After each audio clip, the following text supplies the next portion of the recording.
OPS வந்து திமுகல சேர்ந்திருக்காரு. தென் மாவட்டத்துல திமுகவுக்கு எந்த அளவுக்கு பலத்தை கொடுக்கும்?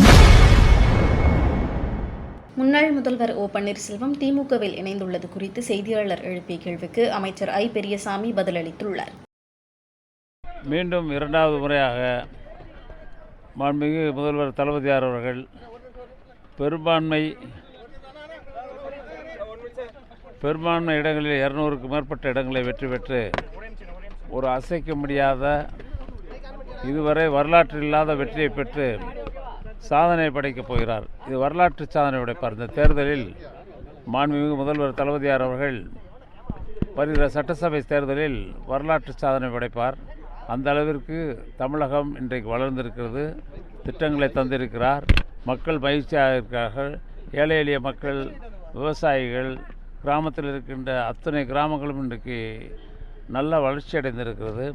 எனவே தமிழகம் உயர்ந்த மாநிலமாக இந்தியாவிலே இருக்கின்ற காரணத்தினால் அதிக பெரும்பான்மையான மெஜாரிட்டி பெற்று இன்றைக்கு மிகப்பெரிய வெற்றியை பெற இருக்கிறார்கள். சார், ஓபிஎஸ் வந்து திமுகல சேர்ந்திருக்காரு. தென் மாவட்டத்துல திமுகவுக்கு எந்த அளவுக்கு பலத்தை கொடுக்கும் சார்? இல்லை, அவர் வந்தது நிச்சயமாக திமுகவுக்கு அதை வந்ததை நான் வரவேற்கிறேன். குறிப்பாக சொல்லப்போனால் அவர் உங்களுக்கு ஏற்கனவே அந்த இயக்கத்தில் இருந்த பொழுது முன்னாள் முதலமைச்சராக இருந்தார்கள். அதில் மக்களுடைய நன்மதிப்பை பெற்றவர். நிச்சயமாக இயக்கத்திற்கு வலு உருவாகும். தென் மாவட்டங்களில் அவர் மீது மிகுந்த மரியாதை உண்டு மக்களிடத்தில். ஆக நிச்சயம் திராவிட முன்னேற்ற கழகத்துக்கு கூடுதல் பலமாக சேரும். ஓபிஎஸ் வந்ததுக்கு அதிமுக விமர்சனம் பண்ணுது. இப்பதான் தீபாவளி பொங்கலுக்கு அப்படின்னு சொல்லி மாதிரி விமர்சனத்தை வைக்கிறாங்க. அவங்க அது வெற்று விமர்சனம். நீங்கள் அவங்க விரக்தியில் அதிமுக என்பது அழிவுப்பாதையில் போய் கொண்டிருக்கிறது. பாலைவனத்தில் போய் கொண்டிருக்கிறார்கள்.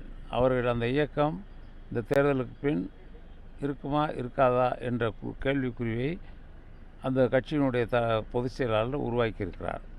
ஆகவே அங்கே செய்திகளை உள்ளது உள்ளபடி தெரிந்து கொள்ள ரெஃப்ளெக்ட் நியூஸை சப்ஸ்கிரைப் பண்ணுங்க.